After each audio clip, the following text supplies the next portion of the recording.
Wales.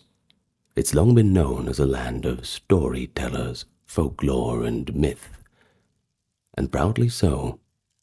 In fact, even in our modern era, the red dragon proudly emblazoned on the Welsh flag harks back to an ancient prophecy of a white dragon battling the red beneath the castle of a great king.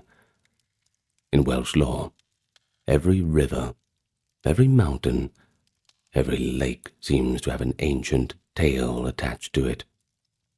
Travellers in the misty hills were once warned about the ghostly fairy music that could enchant a person for years in what only seemed like minutes. Or if you were really unlucky, the haunting cry of the Curach Iri Ben, a banshee-like hag whose wail foretells death. But they're not modern urban legends, springing up from internet forums and all the rest, but rather part of a deep traditional folklore, with roots in the Celtic past and medieval age. Welsh folklore is a quite rich tapestry of fantastical creatures, heroic quests, and even a few rather eerie customs passed down through generations. And it gives us not only entertainment, but also a pretty good insight into the fears, values, and even the humour of the Welsh across the centuries. So today, continuing our series on folklore, we are going to travel to Wales together. And let's talk about the unique things and the eccentricities that Welsh folklore has to offer. But before we do that, I'm going to give you a warm welcome to the channel, as is customary. If you are new here, I do invite you to click that subscribe button. And if you're coming back, it's a pleasure to see you again. Say hello in the comments and we can have a nice little conversation. Now, this video, along with every other video on this channel, is proudly ad-free. And this is due to the generous contributions of those on Patreon, YouTube memberships, those who checked out the merch store, and those very special people who leave the occasional donation. We are very thankful to receive your support. Now, with all that being said, one other thing. Welsh is not an easy language to pronounce, so if there are any unnatural breaks in the video, it is because I'm checking some pronunciations. So I do apologize if there are any breaks that are a little bit jarring, but I'll do my best to edit them out. Anyway, with that being said, let's begin. Nice and relaxed. We're going to have such a good time together. Let's go. But to understand things, we really need to consider the original sources and origins, back to those roots. Wales is one of the Celtic nations, and its folk traditions arose from the beliefs of the ancient Britons blended with influences over time. Now, the ancient Britons, of course, being the Celtic inhabitants of Britain.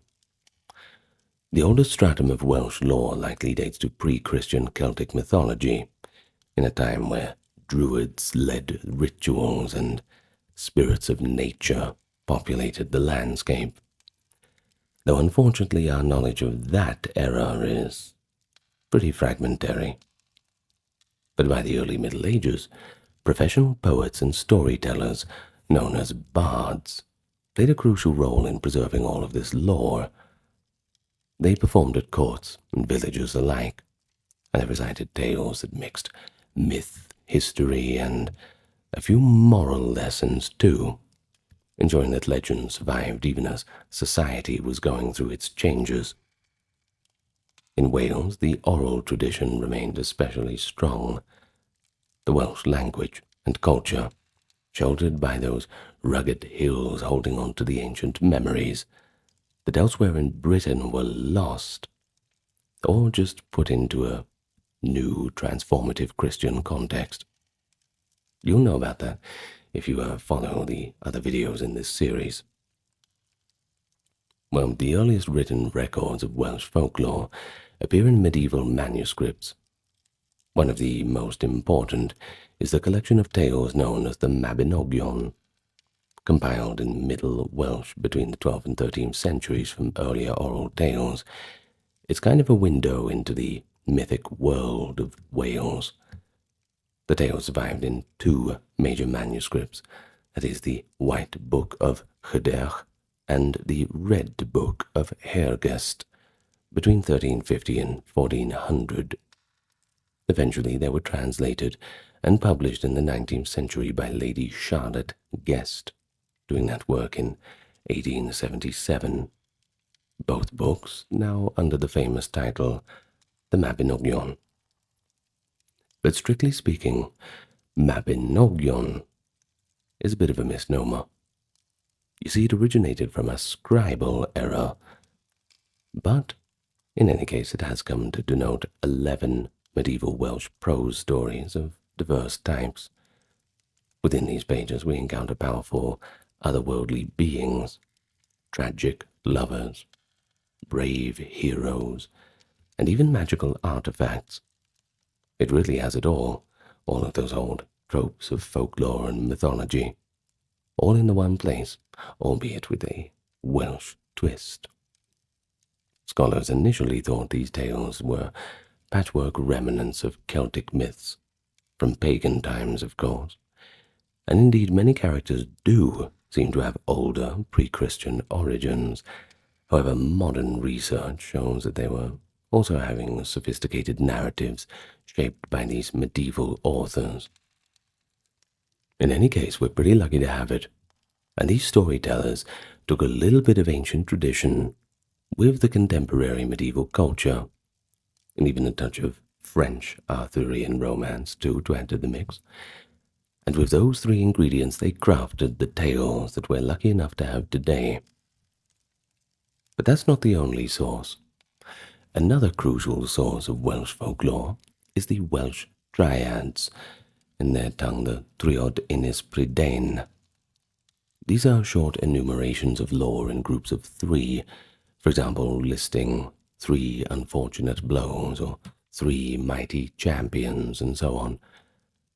The Triads were a mnemonic device for bards, you see, preserving fragments of myths, heroic history, and even a little bit of traditional wisdom. The earliest Triads are preserved in manuscripts from the 13th century, but they refer to much older stories. And at this point I'll just remind you a little bit that written traditions usually spring from oral traditions.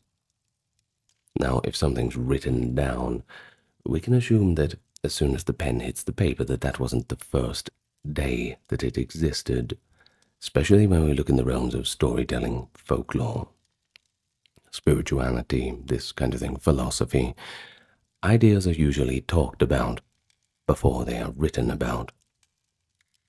Well, in any case, reading these Triads is like peering at, I suppose, old photographs of legends. Each one of them offers a pretty good hint of a larger narrative that the medieval audience would have recognized. Let's take an example. One Triad tells of the 3 oppressions that came to the island of Britain, naming an invasion of a magical folk. They were called the Coronaead, defeated by a clever trick, as we'll see later, an incursion of Picts or Irish, and finally the Saxons led by Hengist and Horsa. They show how folklore blends myth with real historical memory, just adding a little bit of flavor to it, I suppose. Another Triad is the 3 noble herds of Britain, including the prized white cow of Maelgwn, an animal of legend. Well, the Triads often mention characters like Arthur, Merlin, Bran the Blessed, a couple of great beasts, and thereby they corroborate details found in the longer tales. But besides that, we also have early poetry, and a little bit of pseudo-historical chronicling that contribute to the Welsh lore. Works attributed to bards like Taliesin and Aneurin, likely 6 to 7 centuries originally, though written down later, celebrate heroes in metaphor, and they sometimes reference myth. There is a famous early poem, y Gododin, which contains one of the first known mentions of Arthur, but not as a central figure, rather as a standard of comparison for another warrior's bravery. Another poem, The Spoils of Annin, describes the mystical voyage led by Arthur to the Otherworld, hinting at legends beyond those fully preserved. Meanwhile, medieval chroniclers like Nennius in his Historia Brittonum of 828, and even Geoffrey of Monmouth in his Latin History of the Kings of Britain in 1136, folded Welsh legends into pretty grand narratives. Geoffrey's work, though we have to say it's not reliably factual, it still popularized stories of King Arthur and Merlin derived from the Welsh tradition. For example, he recounted how Merlin, which actually originated from the Welsh prophet Myrddin, as a boy explained to King Vortigern the omen of a red dragon fighting a white dragon beneath Dinas Emirs, a symbolic prophecy of the Britons, i.e. the red, triumphing over the invading Saxons, the white. Well, through these stories and various sources, the tales, the triads, the poems, the chronicles, the medieval Welsh storytellers certainly left us with a pretty good treasure trove of lore. They often recorded in writing what had been transmitted by word of mouth for generations, in their time common knowledge, but just for the first time put to paper.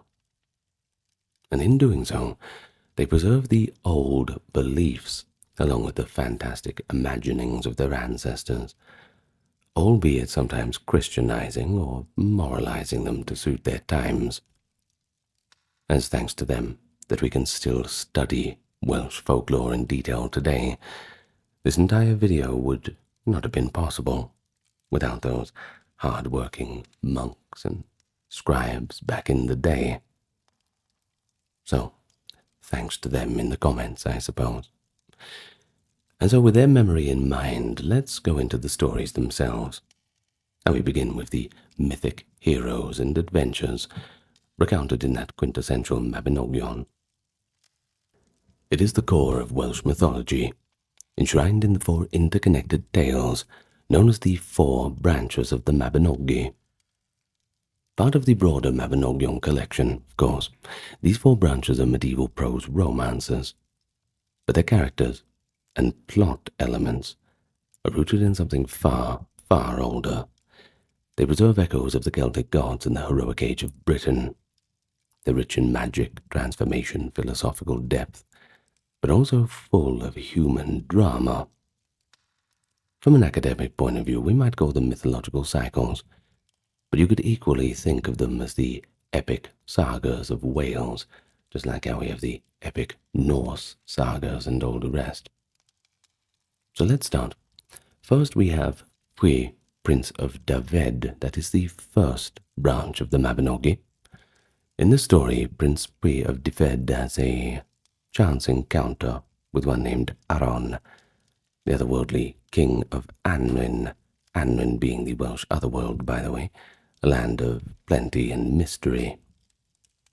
Through an act of honor, Pwy agrees to trade places with Aron for a year and a day, disguising himself as the Otherworld king to battle Aron's rival. Pwy succeeds, and in gratitude, Aron grants him friendship. Later, Pwy meets the enchanting Rhiannon, a woman of the fairy realm, who chooses him as her husband. Rhiannon is quite a fascinating figure too. She arrives on a magical white horse that no one can catch, and her dignity and wit shine out in the tale. But tragedy is just around the corner, and it strikes when their infant son mysteriously disappears.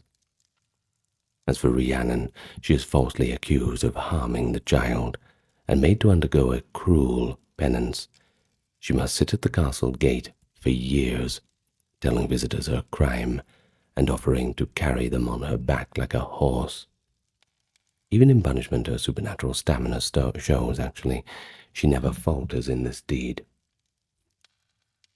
Well, Rhiannon eventually is vindicated. The branch has a happy resolution. The lost child is found and restored. He had been abducted by a lurking otherworld beast, and the boy grows up to be the hero, Wideri, who features in later branches. The first branch thus sets the tone with that act between the human world and Anwin, and portrays values of honor, justice, and the capricious nature of fate. The second branch is Branwen, daughter of Hir. This is a tale of tragic war between Britain and Ireland. Branwen, a Welsh princess, is given in marriage to the King of Ireland to forge a peace deal. Branwen's brother is Bran the Blessed, a giant of a king, literally, by the way, so huge that no house can contain him. He rules Britain with an iron fist. When Branwen's marriage sours due to mistreatment by her husband, Bran leads an expedition to Ireland to rescue her, and a devastating conflict ensues. Now, this branch is especially notable for fantastical elements. The Irish actually possess what is called a cauldron of rebirth, which can revive fallen warriors, albeit without the power to talk after they come back. Bran's two followers steal this cauldron from a lake of fire in Ireland, reflecting an ancient motive of an magic cauldron, a possible forerunner to the Holy Grail concept. The war that follows is brutal.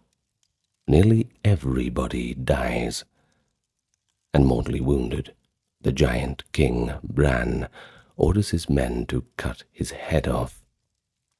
But remarkably, his living severed head remains conscious and keeps on chattering on for years. The survivors carry it home and spend 7 years feasting in the hall of Harlech, kept entertained by the birds of Rhiannon, whose ethereal singing can make men forget all of their sorrows.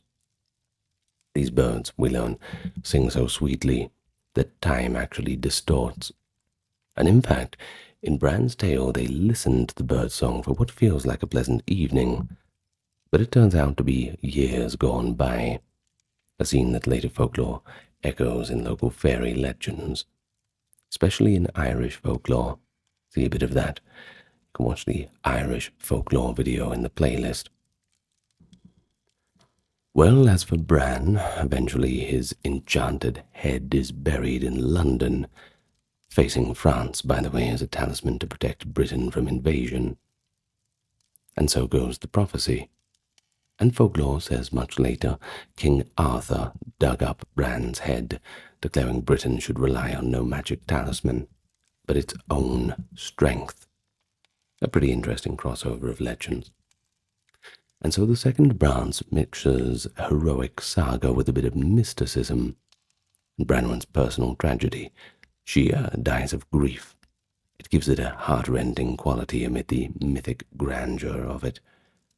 Very interesting. Now, of course, we have the third branch. This is Manawydan, the son of Hir. After the carnage of the previous tale, Bran's surviving brother, Manawydan, a figure analogous to the sea god Manannan in Irish lore, returns to Wales with Pryderi, the son of Pwy and Rhiannon, and of course Rhiannon herself. Manawydan marries Rhiannon, settling down to a simple life of farming. But the peace doesn't last for too long. It's shattered when a mysterious enchantment falls over the land. Crops fail, and all the inhabitants of David vanish without a trace, leaving our few protagonists alone in a haunted, empty kingdom.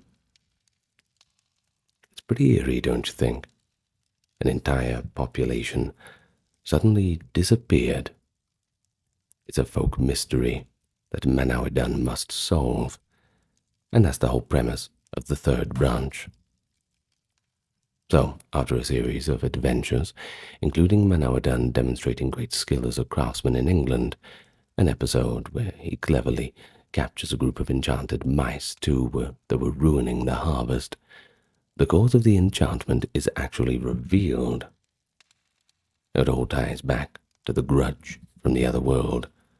A powerful magician, out of enmity to Pryderi and Rhiannon, had cast the spell on Dyved.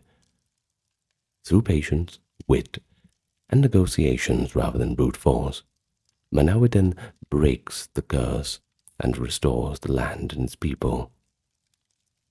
It's a tale of wisdom and perseverance rather than brute strength, and it also gives further glimpses into Anwin. At one point, Pryderi and Rhiannon are lured into a magical fort and imprisoned there until Manawydan's actions free them. I suppose the third branch might be read as an allegory of the hardships that can beset a land, and how wise leadership can lift them up. Of course, all wrapped within the trappings of myth. But then we have Marth, the son of Mathoni. That is the fourth branch of the Mabinogion. The final branch is perhaps the most elaborate and magical. A little bit more complex, a few more moving parts. Let me explain. It concerns that mentioned King Marth, an odd sorcerer king of Gwynedd, who can only survive if his feet are held in a virgin's lap. A rather particular condition that immediately signals we are in the realm of mythic taboo. Marth's nephew, the magician Gideon, is a central figure in this, cunning and somewhat morally ambiguous. Through Gideon's schemes, a war is provoked with another kingdom, and Marth's footholder, the maiden he needs by his feet, is disgraced, and that creates a vacancy for the job. Marth replaces her with Arianod, a lady of his family. But Arianod fails a chastity test, and in the process magically gives birth to two unusual sons. Now one of these is Hey Horgefes, who becomes the Welsh counterpart to the divine hero, similar in some ways to the Irish god Lugh. Arianod, embarrassed and angry, refuses to recognize Hey as her son and lays 3 curses upon him, denying his name, arms, and a human wife. Well, Gideon, being both uncle and master magician, helps the young Hay overcome these curses through trickery and enchantment. In one famous episode, Gideon fashions a phantasmal war band from fungi and illusions to fool Arianod and force her to grant Hay arms and a name. Later, Marth and Gideon create together a wife for Hay out of flowers, the maiden Blodeuwedd, made from blossoms of oak, broom, and meadowsweet. Blodeuwedd, however, is not a passive doll. She actually falls in love with another man, and those two together plot to murder Hay. Bad luck for him, huh? Well, the murder attempt fails, but it does wound Hay, and he escapes by magically transforming into an eagle. Gideon tracks down the cursed eagle and restores Hay to human form, then exacts a strange punishment on Blodeuwedd. He transforms her into an owl, a night creature shunned by other birds. Henceforth, the tale says the owl will be Blodeuwedd's lonely lot, a mythic origin for the owl's habits in real life. In the end, Hay regains his status, and Marth yields his kingdom to him and retires. It's pretty complex. I told you it had a lot of moving parts. Well, it brims with magic, shape-shifting, curses, mystical births, and its characters, like Gideon and Arianod, are widely interpreted as, well, deities, or at least personifications of natural forces. The fourth branch in particular shows that theme of transformation at the heart of Welsh folklore.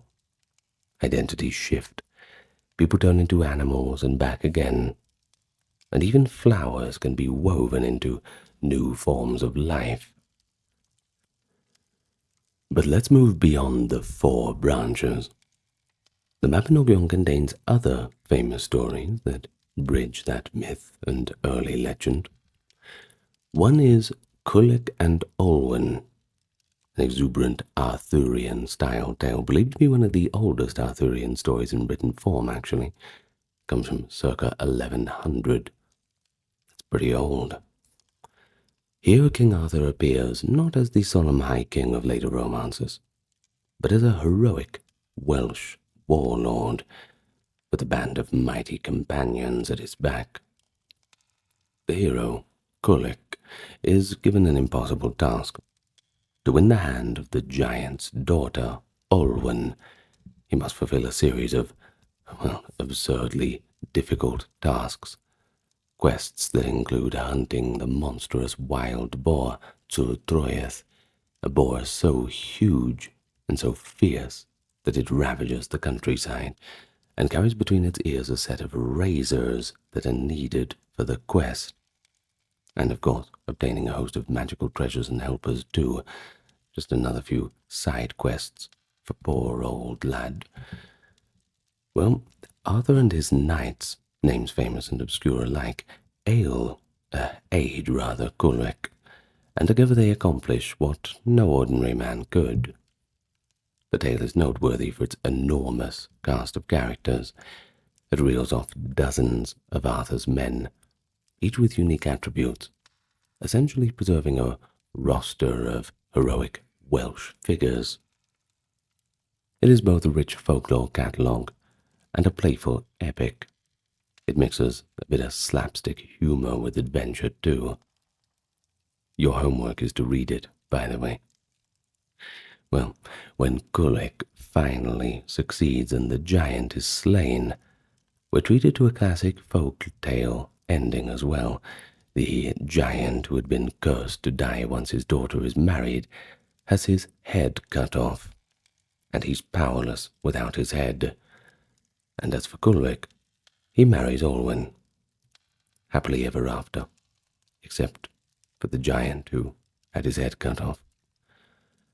Well, it's a bit of a blend of the grotesque and comic, the hero and the magical. It exemplifies that Welsh storytelling flair. And then we have another tale that is often included in the Mabinogion, the dream of Maxen Ledig, a romantic legend about a Roman emperor, Maxen, based on Magnus Maximus, who dreams of a beautiful maiden in a far-off land and journeys to Britain to find her. While essentially a fictionalized historical romance, it shows how folklore can grow around real figures, in this case weaving an imaginative connection between Wales and the late Roman Empire. But there is also Arthurian dreamlike visions like the Dream of Rhonaby, which is full of symbolic imagery and satirical touches. Though its dense, elusive nature makes it more of a literary curio than a popular folk tale, but that depends on how far we're going to stretch definitions.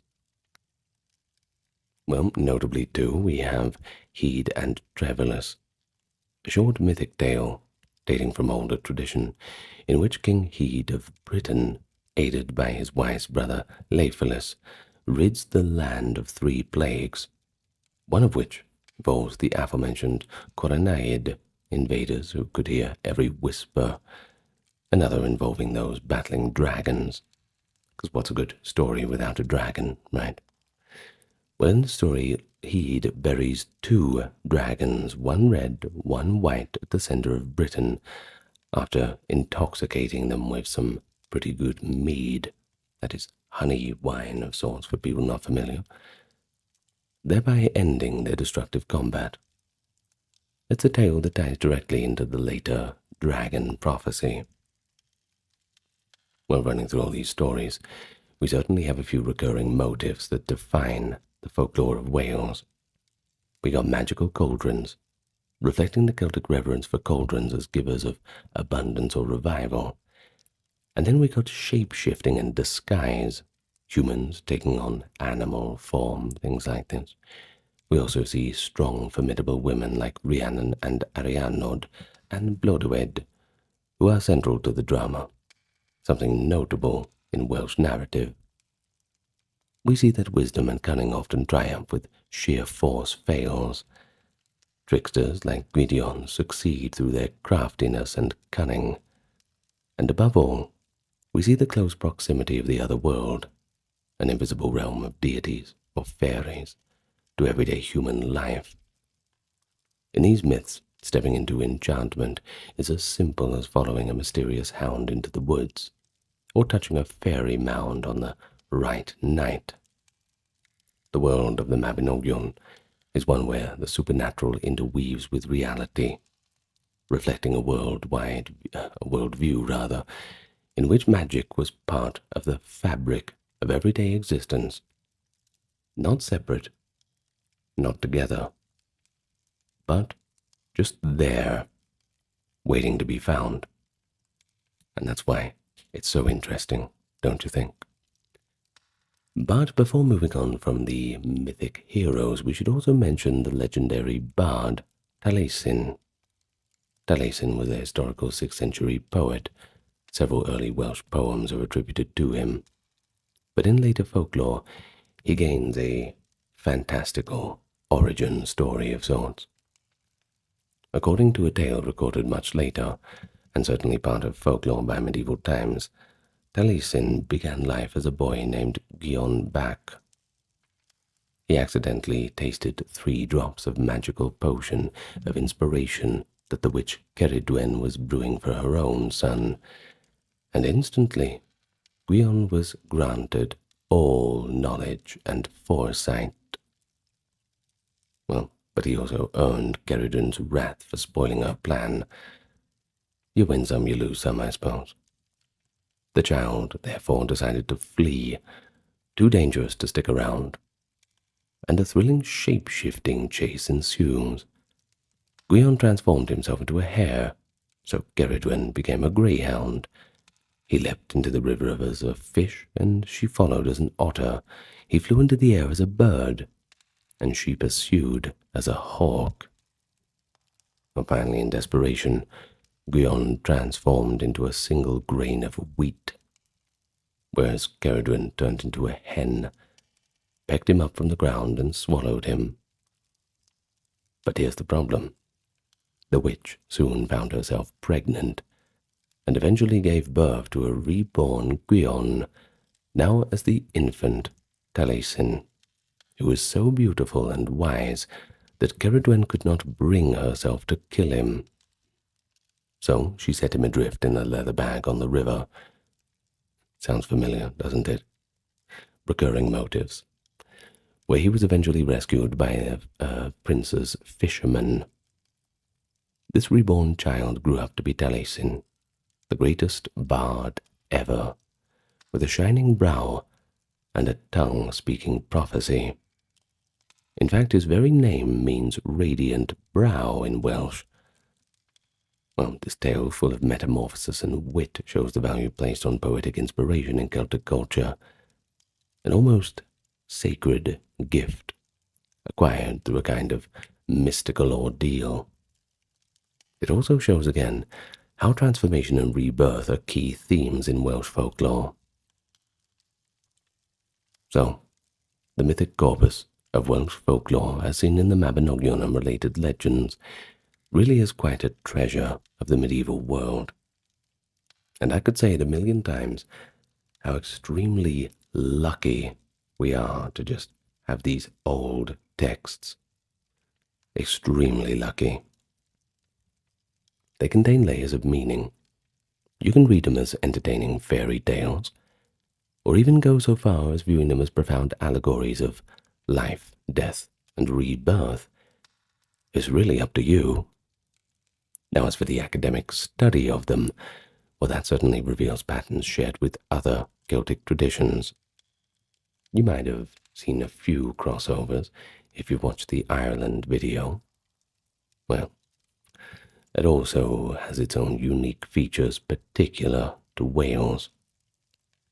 But beyond all the analysis, don't get too bogged down in it. At the end of the day, they're just wonderful stories. Hearing of how a woman made of flowers betrayed her husband, or how a king's severed head kept singing for decades. It's hard not to be captivated by that. Well, either way, all these mythic heroes and fantastical events laid the groundwork. And now we turn our attention to the creatures and spirits that populate Welsh folklore. Monsters, fairies, other uncanny beings that wander in these tales. Now, if the Mabinogion provides a high mythology of Wales, the fairy folklore of Wales provides its magical folk belief at a more, let's say, popular level. The Welsh countryside has long been imagined as alive with hidden creatures, the Solwiteg, literally the fair folk, as the Welsh call their fairies. Now this term, Solwiteg, fair folk, is itself a bit of a euphemism, a more polite way to refer to those otherworldly beings in hope of staying on their good side. In older times, people were often careful never to speak ill of fairies. They were quick to anger if insulted, you see. Well, that is at least according to legend. So instead of calling them cruel or ugly, one would speak of them respectfully as fair, or as bendith a mamau, that is meaning the mother's blessing, another charming Welsh name for fairies. And this echoes a common practice in folklore worldwide. For example, let's look at the ancient Greeks calling the dread Furies the kindly ones. The idea that flattery might appease powerful and temperamental spirits.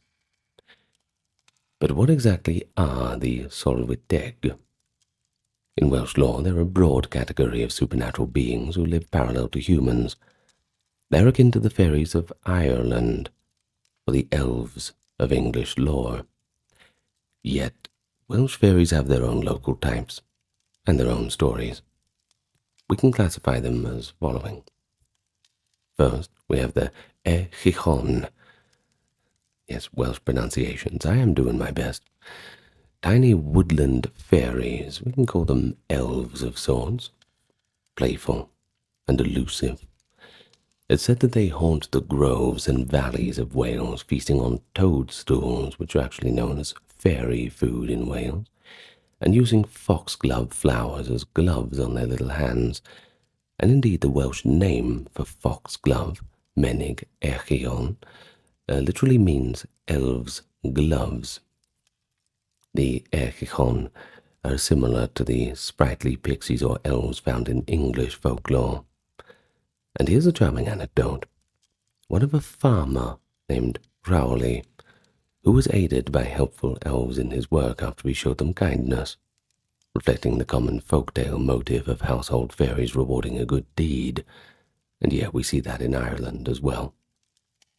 Welsh tradition even influenced literature beyond Wales. It is said that Shakespeare's character Queen Mab, the fairy midwife in Romeo and Juliet, draws her name from the Welsh word Mab, meaning child, and hints of Welsh fairy lore seeped into his writings via Tudor-era Welsh connections. Next we have the Coblinau, knockers or mine fairies. Wales has quite a history of mining, and miners believed in the knockers, little gnome-like fairies who lived underground. The Coblinau were said to knock on the tunnel walls to either warn miners of danger, or sometimes to lead them to rich veins of ore. If a miner heard a mysterious tapping in the dark, he might interpret it as guidance from these unseen helpers. Well, of course, plenty of skeptics, they might say that the knocks were just creaking earth, but to those who worked in the perilous mines, the idea of benevolent subterranean fairies was quite a comfort, in a place where comfort was pretty hard to find. And interestingly, this belief was carried by Welsh and Cornish miners to the New World, where in Pennsylvania, coal mines had the legend of Tommy knockers inside. So that's where that comes from. The Coblinau were generally regarded as helpful, But like other fairies, they expected respect in return. Some miners left them a bit of food or a bit of tobacco as an offering. Either way, it's best to keep them on your side. Next we have household goblins, the bwbach. Now, a bwbach we start with is essentially a Welsh brownie, a household spirit that will invisibly assist with chores and, well, if you're lucky, bring good fortune to your farm. But of course it had to be pleased with the residents to do that. No free rides, and the bwbachs were certainly not charity cases. Now, a bwbach typically loved congenial, hospitable homes. A classic bit of folklore says that a bwbach hates teetotalers and dissenting preachers. In one story, a farm's resident bwbach grew annoyed when visiting a Baptist minister who frowned upon the drinking of ale, refused to have customary ale by the fire, of course, because of this. Well, the offended bwbach pranked the poor preacher mercilessly, eventually even chasing him out of the village. Now, this tale is often retold with a bit of humor, but it shows how folk beliefs were used to lightly uphold community values like hospitality, and perhaps, along the way, poke a little bit of fun at strict temperance. In general, keeping a bwbach meant that you had to have him content, leaving out a bowl of cream and a piece of cake at night as payment for his work. Neglecting or insulting a bwbach, well, that could result in mischief, like objects thrown about the house, kind of like a poltergeist kind of behavior, or milk turning sour long before it should. So be nice to the bwbach, if you have one in your house. Comment if you have a bwbach in the house. Alright, so the next we have lake maidens. That is Gwragedd Annwyn, and it literally means wives of Annwyn. That is the other world, if you remember from the previous sections. I know there's a lot of new vocabulary coming up. Well, these are the beautiful fairy women who dwell in the lakes and rivers, often emerging to interact with lucky humans. Many Welsh folk tales tell of a fairy bride who marries a mortal man under certain conditions, only to ultimately return to her realm. The most famous is the Lady of Llyn Yavan Fach. In this well-loved tale from Carmarthenshire, a young farmer sees a maiden of extraordinary beauty sitting there just above the waters of a mountain lake. He entices her to shore with bread and wins her consent to marry him, but she imposes a strange condition. He must promise never to strike her more than 3 times. I mean, I would have went never at all, but maybe I'm a little bit too modern. Well, for years they live happily and have children. She brings with her a dowry of magical cows and sheep that enrich the farm too, so that's always a bonus.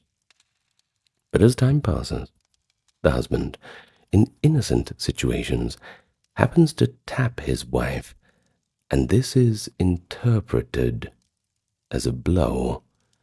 Of course, to get her attention, another time in jest, sort of giving her a little tap on the shoulder or on the back after a good joke, this kind of thing. It was gentle and without malice, but it's all about the interpretation. A promise is a promise. And so after the 3rd such incident, the fairy wife announces with sorrow that she must now leave. She calls her livestock to follow, and they all go back into the lake, vanishing beneath the surface forever. But this devastating departure is not quite the end. You see, later the fairy woman reappears briefly to her half-fairy sons, teaching them the secrets of healing with herbs. Those children became, according to legend, the physicians of Mythic, renowned herbal doctors in medieval Wales. This story, besides being quite poignant, is quite culturally significant. It ties the origin of a real family of physicians who did exist and served Welsh princes in the 13th century to a supernatural ancestor. The motive of the fairy bride with a taboo, break the taboo and she returns to the other world, is found throughout Celtic lore, but the Welsh versions are especially detailed and tender. They highlight an interesting aspect of fairy-human relationships. The other world's gifts are rich, but rich as they are, as mortals, they're never fully ours to keep. There's always a catch, always a timeline. Well, next we have the Gwyllion, that is the mountain spirits. And these are rather spooky, I'm afraid. Creatures of the wilds, often described as old crones or hag-like fairies who lurk in remote mountain paths. The most infamous of them is the Old Woman of the Mountain, who might accost travellers on lonely roads, especially on stormy nights. Well, a gwyll, that is a singular of Gwyllion, might appear as a frail old woman wearing ragged clothes, sometimes carrying a simple pot or a bowl around. She doesn't typically harm people outright, but she does delight in leading them astray, which of course on stormy nights and blizzards and all the rest, it counts as harming. You don't want to freeze to death out there. A traveller might think he's helping an old grandmother find her way home, only to realize he's been led around in circles in the fog. So how do you counteract this? Well, one way to fend off a Gwyllion was traditionally to be courteous, but also keep your wits. Some say offering a polite good night or throwing iron like a pocket knife in her path would eventually make her vanish, since fairies hate iron. Some later tales even classify Gyrak i Rhibyn, the tale of the hag rather, of the mist whose wail predicts death, among these mountain spirits, and that's certainly one you do not want to encounter. In essence, Gwyllion personify the eerie, untamed aspect of nature. The sudden mist on a hill, the strange sound on a crag, giving them a face and form in folklore. Well, underlying all these fairy types is the concept of Annwn, the other world. Now do remember, it's not the underworld, just the other world. You see, in Welsh belief, Annwn is not a hell of sorts, and I suppose we have to depart from our modern conceptions when we use the other world title, but rather a parallel realm of wonders, where the fair folk live away from the mortals. It's often underground, or perhaps underwater. Hence fairies emerging from lakes and living under hills. But Annwn is paradoxical. It can be a paradise of eternal youth and plenty, but also a perilous place for any mortals who stumble in. After all, they are not meant to be there. And as for time, it flows quite differently. A person might dance on a fairy mount for what seems an hour, and return to 500 years having passed. A pretty common trope found in many Welsh tales, Irish and English ones too. But one local legend from Carmarthenshire, for example, tells of a man named Sion Ashenkin, who heard the unearthly bird song one morning and sat down to listen. Now the song was so enchanting that he truly lost track of time, and when it ceased, he looked at the world around him and discovered that it was greatly changed. His home was now a ruin. Everyone he knew was gone, and he himself crumbled to dust shortly after, having been under the fairy spell for ages. Of course, stories like this once again serving as entertainments and cautions. Beware the fairy ring. Beware the music, lest you be drawn in by it. The king of Anwin in some tales is Gwyn ap Nudd, a figure who appears in both mythology and later folklore. Gwyn ap Nudd is depicted as ruling over the Teg, and also a psychopomp, a leader of souls of sorts. Later Christian influence legend made him the leader of the wild hunt, a spectral hunt that gallops across the night sky, with hounds howling, chasing the souls of the dead. In Wales, folk said that on certain nights you could hear the eerie baying of Cwn Aumwyn, the hounds of Anwyn, also called the hounds of hell, or the dogs of the other world, flying through the air with Gwyn ap Nudd giving chase. These hounds were described as small and red-eared, a classic Celtic otherworldly trait, and their sound was strangely inverted, said to be loud from far away, but fainter as they drew near. Hearing them was an omen of death or misfortune, not the kind of thing you want on a night out. Many an old traveller likely hastened home, heart pounding out of their chest after thinking he'd heard the hounds in the wind on an autumn night. Pretty eerie, one of those little things that to be aware of if you're out after dark. But of course, not all fairy encounters in Welsh lore are menacing like this. There's also tales of fairy revels, people stumbling upon fairy dances in the woods. These fairies were often said to dance in rings, leaving behind the so-called fairy rings of greener grass or mushrooms. If a mortal joined their dance, he might dance blissfully until he realized hours or days had passed in a blink.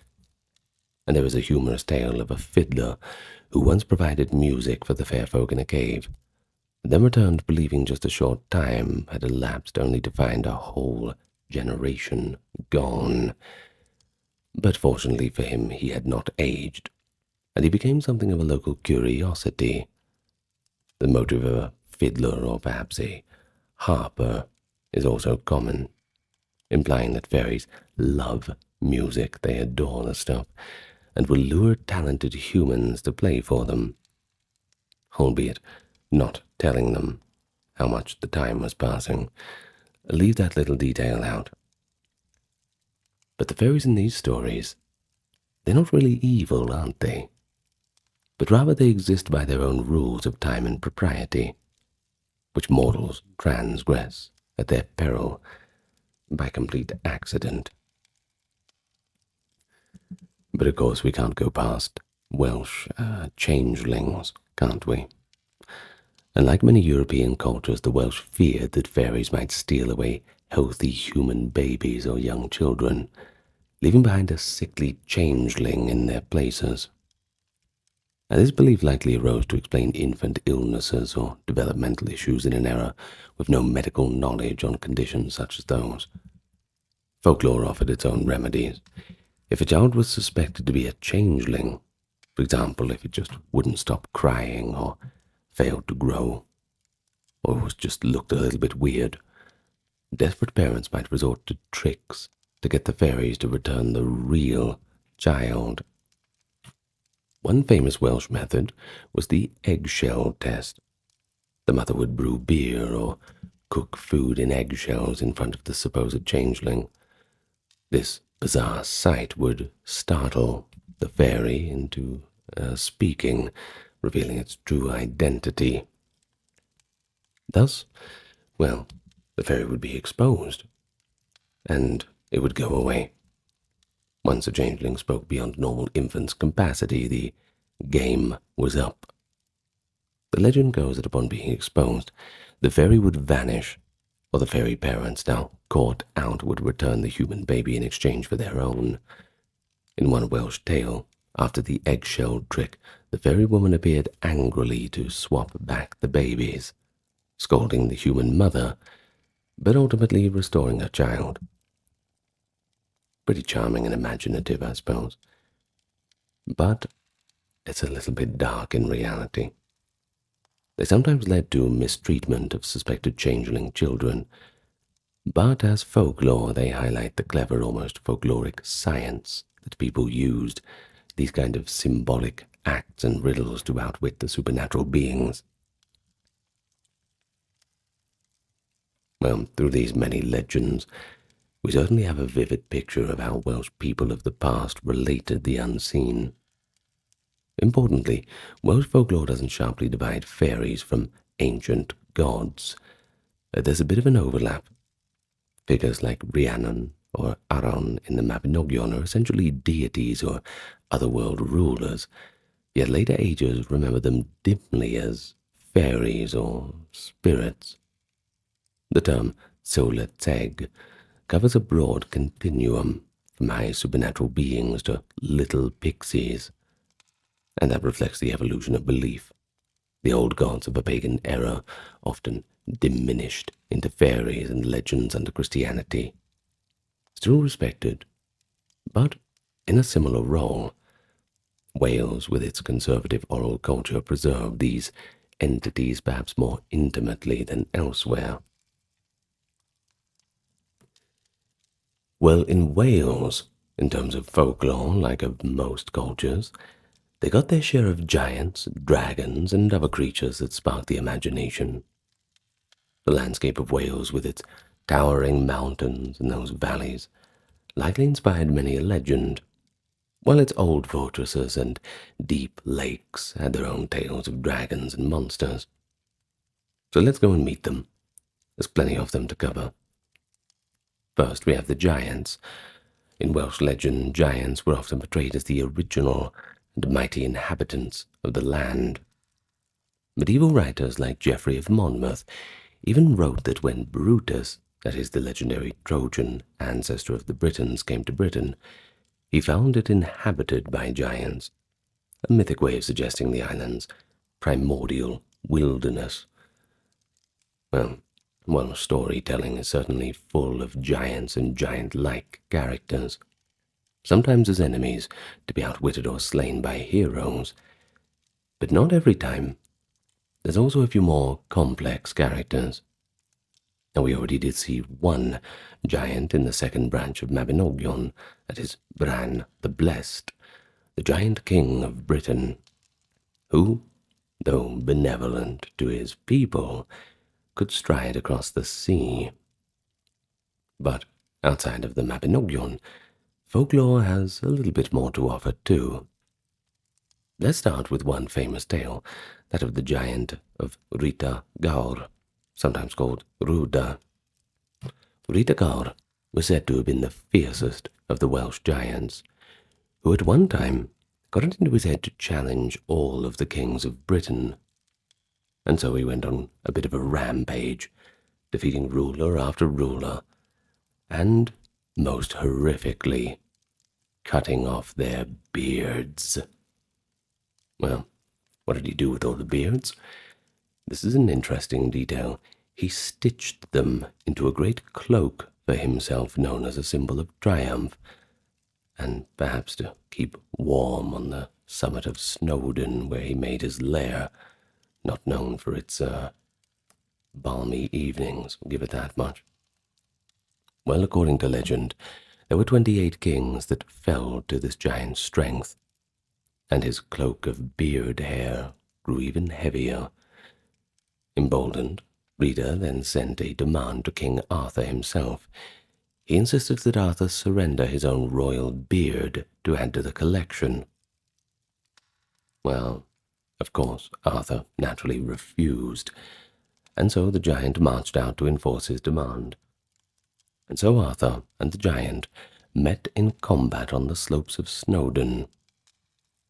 Now, in some versions, Arthur is accompanied by his knight Sir Kay, also known as Sir Key, and others.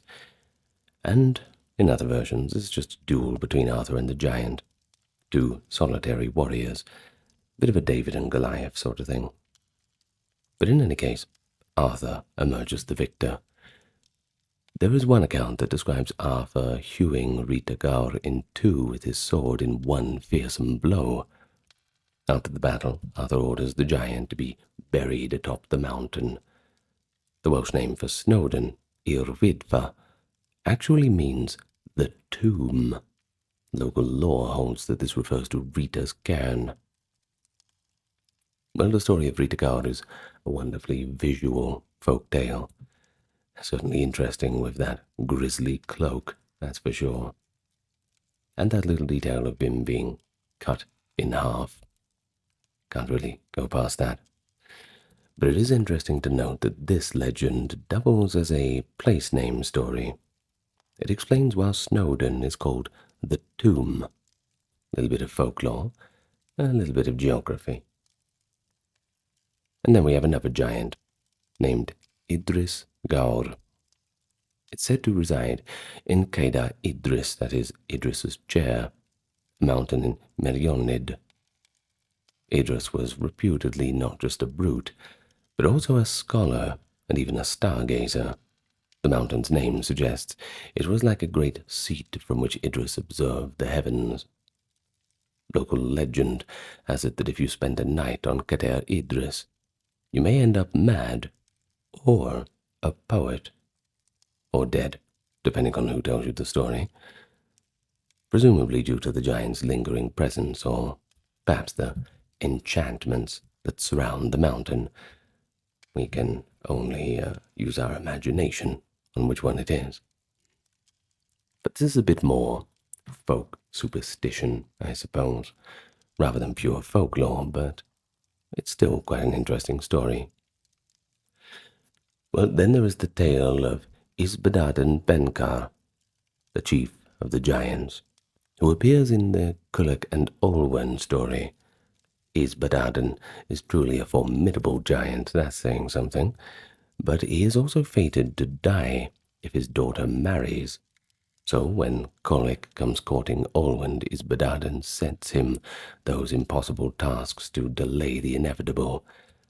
The tasks themselves involve other giant foes. For example, Kulik and Arthur must confront the giant Irnak to get his sword, and they must hunt that terrible boar, which was in some interpretations a transformed giant or prince. In any case, as we've heard, in the end Isbadaden cannot escape his destiny.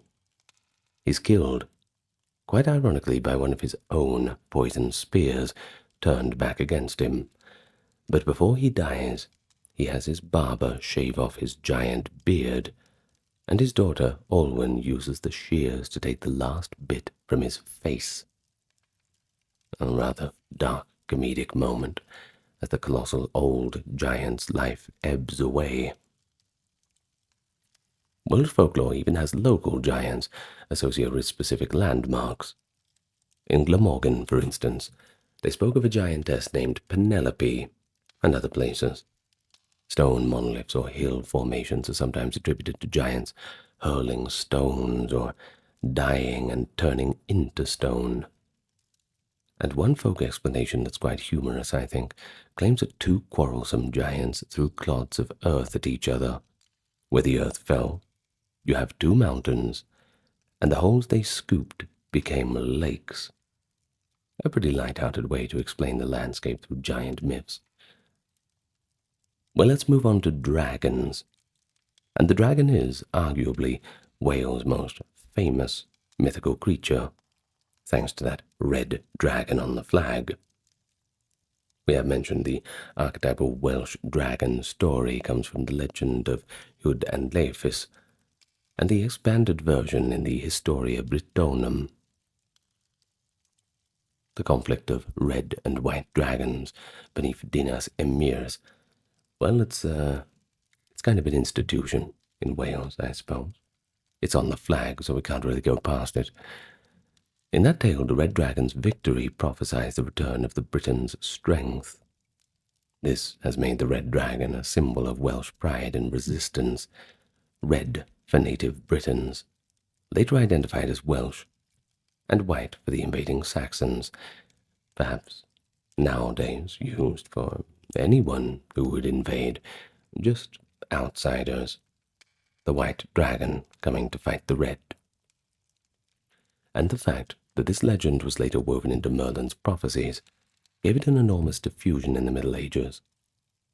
But aside from heraldic dragons, Welsh folklore has dragons as more straightforward monsters.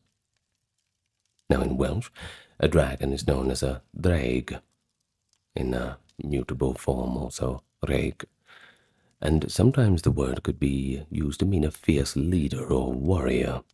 Early poets likened heroes to dragons in battle. We have legends of dragons guarding treasures, and we also have ones of them terrorizing communities. Often they're called serpents or worms, as in other British folklore too.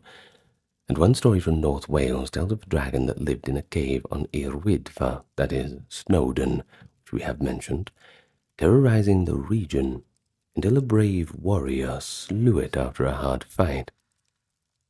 Another tale is of the red dragon of Lanrhidian in Gawr. It was said to guard a spring and had to be driven off by a band of men with spears. Folk tales of villagers outwitting a dragon by trickery, such as giving it a poisoned-coated animal to eat, also appear in Wales, akin to the St. George-style dragon tales. And there is also a familiar kind of dragon in Wales called a gwieber. In some local stories, it's a flying serpent or worm. The legend from Denbighshire speaks of a gwieber, sometimes described as a giant winged snake, that nested near a well and attacked anyone who came near for water. It was eventually killed by a rather clever trick. A man left a mound of warm milk, or in some versions beer, laced with blades and hot stones. The creature drank it, and was either sliced up internally or scaled to death. Those kinds of stories, they straddle that line between the monstrous snake and dragon folklore. But unique among aquatic monsters is the afang, a distinctly Welsh lake monster. Now, the afang is often described as a dreadful creature lurking in a deep lake or pool. It's variously likened to a big crocodile or a water dragon. One well-known version is set by Afang's Lake, sometimes identified near Snowdonia. The Afang would periodically stir, causing destructive floods that inundated the valley. The locals, desperate to stop it, sought the help of a strong hero, sometimes known as a Hwgadarn, a figure of legend. They managed to pull the Afang out of the lake with the aid of two mighty oxen. These supernatural oxen dragged the thrashing monster out of the water, and as the Afang hauled it out, it lashed its tail and injured a maiden who helped lull it to sleep. Often a maiden was used as bait for singing coax the monster to slumber so ropes could be tied. Well, eventually the Afang was either killed or carried away to sea, freeing the community from further troublesome flooding. In a more ghostly spin on the lore, we have touched upon the Hag of the Dribble or Hag of the Mist, the Gwrach Iribin. She is essentially the Welsh counterpart to the Irish Banshee, described as an ugly, winged female spectre, long black teeth, wispy hair, sometimes membranous wings like a bat. She would appear by the crossroads at night or streams, wailing the phrase, my husband," or calling the names of those about to die. Now, if you heard her shriek, it was bad news. It meant that a family member would soon die. Some accounts say she would suddenly fling herself at the windows of a house where someone lay dying to claim their soul, and others characterize her as more of a warning spirit. Either way, she was pretty much universally feared. Folklorists think that such creatures evolved from personifying the sorrowful cry of certain nocturnal animals or the eerie sounds of wind in the hills, translating them to a story of a witch-like being. And certainly, if you've ever been out in the forests at night and heard the cry of a fox, well, it's enough to put anyone on edge, myself included. But another spectral figure in Welsh lore was the Cwn Anwyn, as we covered, those otherworldly hounds. And then there's the phenomenon of the canil corph, or corpse candle, ghostly lights that people claim to see bobbing along the lanes or churchyards at night. These pale lights, likely akin to will-o'-the-wisps, were believed to mark the path of a funeral procession would be soon to take, essentially an omen of impending death. Many an old Welsh tale tells of someone seeing a dim blue light gliding above the ground, and later a neighbor dies. Lo and behold, the funeral route marches right where the corpse candle travelled. Now, it's not really a creature, per se, but the corpse candle is a notable element of Welsh supernatural traditions. It shows again the concern with omens and the boundary between life and death. But finally, not to be forgotten, is the category of magical animals and animal spirits in Welsh folklore. We see intelligent, talking animals in stories, like the salmon of Lake Lille, which appears in Culhwch's Tasks, an incredibly ancient fish who knows the hidden knowledge. Or, of course, the birds of Rhiannon, whose song could make the dead or lull the living to sleep for centuries. Or the trusty hound Drudwyn and the boar of Tirgtwyth in the same Arthurian tale. Animals often have a revered or enchanted status, perhaps a holdover from Celtic totemic ideas. As for the white stag, that's another example too that we should mention. Throughout Celtic lore, including Welsh, a white stag appears as a herald from the other world, luring hunters onto mysterious adventures. And one very beloved animal legend, albeit of later origin we have to say, is that of Gelert, the faithful hound of Prince Llewellyn. The story goes that Llewellyn the Great had a wolfhound named Gelert. One day he returned to his castle to find Gelert stained with blood and his infant son's cradle overturned and empty. In a panic, the prince assumed the dog had killed the child. In grief and rage, he drew his sword and slew Gelert on the spot. Only then did he hear a baby's cry. Searching, he found his child alive and well, hidden under the cradle, and nearby the corpse of a great wolf Gelert had killed while defending the child. Llewellyn, stricken with remorse, buried Gelert, and is said to have never smiled again. The place, Bet Gelert, that is Gelert's grave in Snowdonia, is pointed out as where this happened. Now, academically, the story is a little bit suspect. Sorry to ruin your fun. It appears to be a folk legend with parallels in other countries. Sometimes called the Faithful Hound Tale. It's also told in India, by the way. What's that? You want an Indian folklore video? Better leave your thoughts in the comments. Well, evidence also suggests that it was popularized in the 18th or 19th century, possibly to boost tourism to Bet Gelert. And I have to say, the story of a faithful dog sacrificing itself to protect a child, well, I would go to just visit the statue of that. 100%. Well, in all these accounts of giants, dragons, beasts, notice how human heroes interact with them.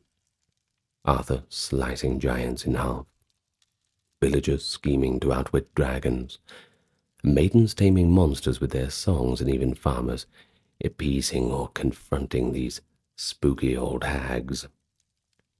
The stories provide entertainment, but they're also moral exemplars. Bravery, cleverness, compassion, they got it all. But they also function as explanations for the unknown.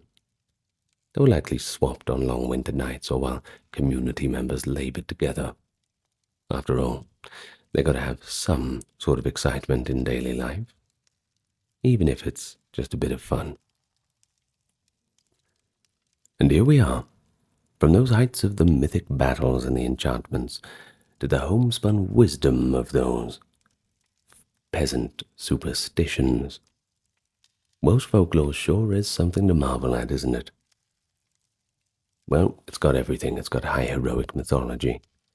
From that 4 branches of the Mabinogion, those little quirky tales of fairies, ghosts, and magical animals.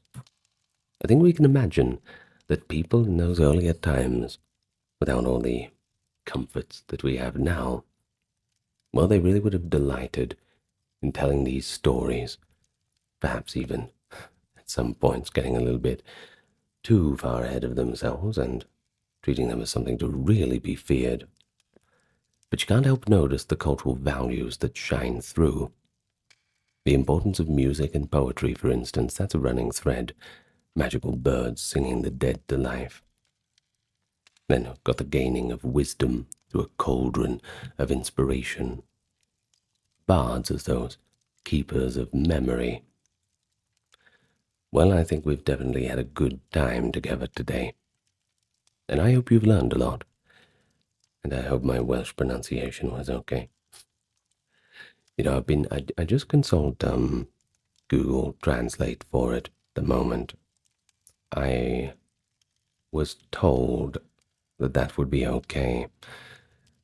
But I'm sure, like any other videos, if they mispronunciations, people will correct me, and I invite you to do so.